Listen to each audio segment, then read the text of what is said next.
idea that Donald Trump, was sort of, I've even heard people say he was blackmailed into this Yeah, by a the lot Israelis. of people think that. That's not true, dude. No? It's just not true. I've seen the decision making up close. Again, whether you agree or disagree with our negotiation, or whether you agree or disagree with the decision to launch the campaign Epic Fury to begin with, the idea that Donald Trump is being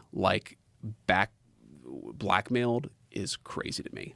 Because again, I see the way that he makes decisions. I see the way that he processes this stuff. Like the idea that he picks up the phone with anybody and says, hey, I'm going to take orders from you. No, that's just not how Donald Trump operates. Can you understand, though, why people would come to that conclusion, especially because of the files? What do you mean?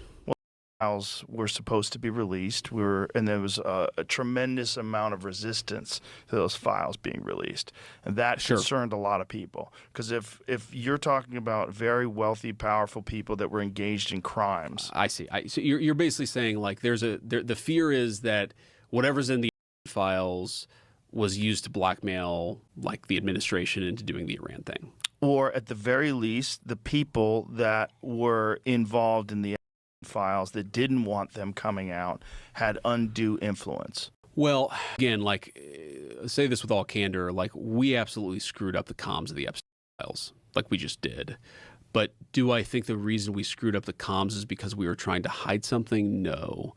I think the reason we screwed up the comms of the Epstein files is one, Pam Bondi said the client list is on my desk, right? Well, they had binders.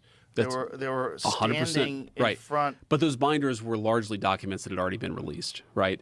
So let me try to what was the defend. Purpose of that performative display of files? And she was saying there's tens of thousands of hours of film. I don't know what the purpose of it was, but I know that the effect of it was to make people mistrust the entire effort. And what I think was happening, look, I know Pam. I like Pam. I don't think there was anything malicious going on. I think Pam was trying to respond to the political moment.